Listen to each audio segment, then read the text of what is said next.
BBC News with Fiona MacDonald.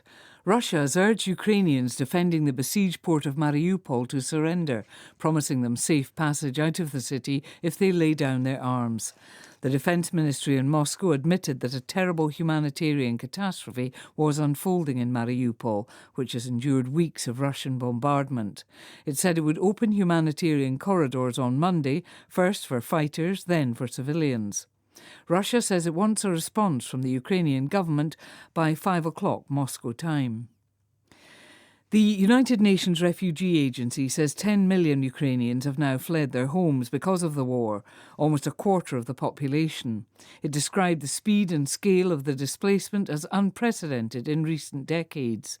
Nearly 3.5 million people have left the country since Russia invaded last month. Ukraine's President Volodymyr Zelensky has told the Israeli parliament that Ukraine, like Israel, was facing the threat of utter destruction and asked why it wasn't providing his country with air defence weapons that could protect it against Russia. He said the time had come for Israel to make a choice. More than 60 workers at the decommissioned Chernobyl nuclear power plant in Ukraine have finally been able to leave. They'd been stuck there since late February when Russian troops seized the facility. 46 employees have volunteered to take their place. And in other news, Saudi officials say they've intercepted and destroyed what they called a hostile air target over the city of Jeddah. The nature of the projectile is not clear. Earlier, officials reported destroying a number of drones aimed at several Saudi cities by the Houthi movement in Yemen.